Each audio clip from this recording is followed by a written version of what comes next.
Hello guys and girls, it is Jack here, and after the weekend I have some juicy news for you because I like video games and they're fun to talk about. First off, an odd one that struck me as kind of weird. Devotion, by Taiwan-based developer Red Candle Studios, was released a few days ago, and is already causing controversy, being review bombed by Chinese players for a number of distasteful messages and posters found throughout the game. As of the 23rd of February, the game went from overwhelmingly positive to mostly negative, with 12,782 reviews, I know, I'm incredibly accurate, and counting. This all began from a video by Taiwanese YouTuber Kawaii, who found a poster of the game which translated to something along the lines of Xi Jinping Winnie the Pooh moron, Xi being the General Secretary of the Communist Party of China, so it's definitely a political statement. Since then, other Easter eggs have been found scattered throughout the game, with messages that mock the mainlanders and their government. It has also cursed everyone in mainland China and apparently told them to die, so very pleasant all round, I'm sure. And the list does go on and on.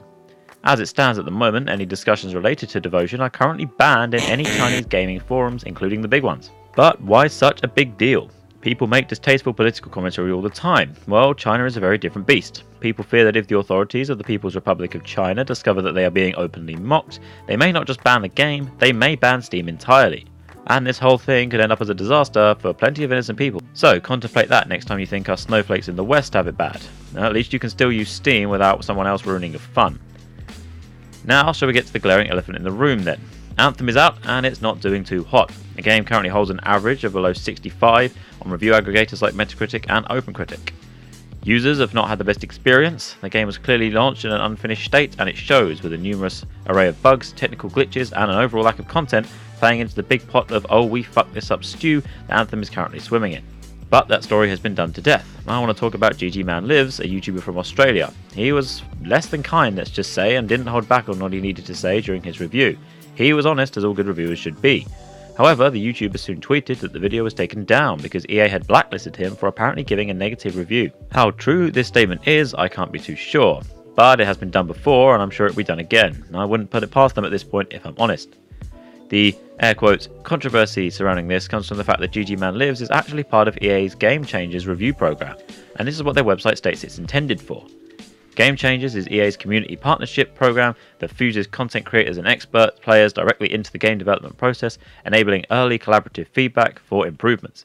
In addition, we offer multiple opportunities to create sponsored content and collaborate with teams and partners across EA. So the TLDR version is that the review is essentially sponsored content, and of course Electronic Arts wouldn't want to pay someone to negatively review their stuff. That just makes no sense business-wise, of course. But what doesn't make any sense is how EA in this situation seem to believe that all people can just be won over by money. And in a situation like this, when it doesn't go its way, they simply throw a paddy and all the toys go out the pram and it doesn't make them look good. The YouTuber is in the process of re-uploading his review, but this certainly doesn't paint a positive picture for the company overall. It would appear then that because this content had negative reviews, EA may have wanted to remove it as soon as possible in order to try and maybe save some face, but I don't really know at this point. I think the damage is pretty much done. But saving face brings me to my next EA story. Anthem is apparently already hitting discount bins. A photo from German retailer Market Media shows just how desperate they are at attempting to get rid of the obvious surplus of stock. The game is down to a low price of €39 and potentially dropping lower in other places soon. We saw the same thing with Fallout 76, which was practically given away for free in many stores, and that is not a game that you want to be compared to in the current market. It is clear by the amount of stock that the companies had high hopes for Anthem, and if you want a visual representation of how this game has face flopped harder than the last time I tried to kickflip, yes, this is the 90s, yes, I am cool, then there you have it. But without further being said on Anthem, it's review time, and I've got two of them.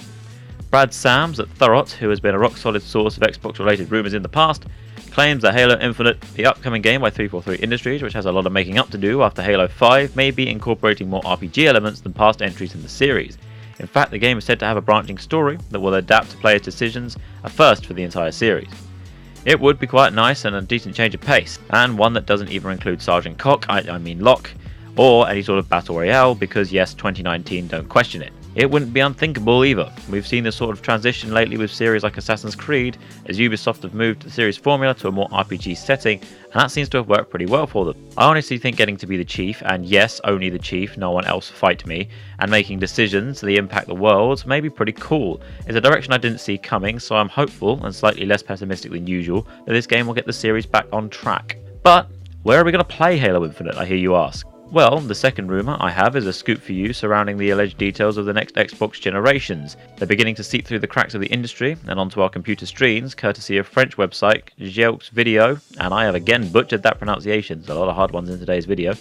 They reported that the codename Xbox Lockhart and Xbox Anaconda on the next-gen Microsoft consoles will be revealed at this year's Electronic Entertainment Expo. Holding the specs side by side then, we see that both systems have custom 8-core CPUs and 1TB storage. But that seems to be where the similarities stop. The Anaconda comes out on top by far with a 12 plus teraflop GPU compared to the Lockhart's smaller 4, and the Anaconda comes packing 16GB of GDDR6 memory, while the Lockhart only has a smaller 12. It is speculated that the Lockhart will definitely be cheaper overall and lack a disk drive, and the Anaconda will be beefier and incorporate features like disk drives and yada yada yada, you get the picture. It's kind of like the Xbox One X and the Xbox One X in today's generation. This announcement would make sense too, given that Sony is to wait a bit longer to reveal the PlayStation 5. After their decision to skip E3 entirely, it would give Microsoft the entire limelight of that gorgeous spotlight goodness. And the time frame isn't entirely surprising either, as the Xbox One X, then called Project Scorpio, was first announced at E3 2016 and released in autumn of 2017. And with that time frame in mind, we expect to be seeing the next generation Xbox consoles by the end of 2020.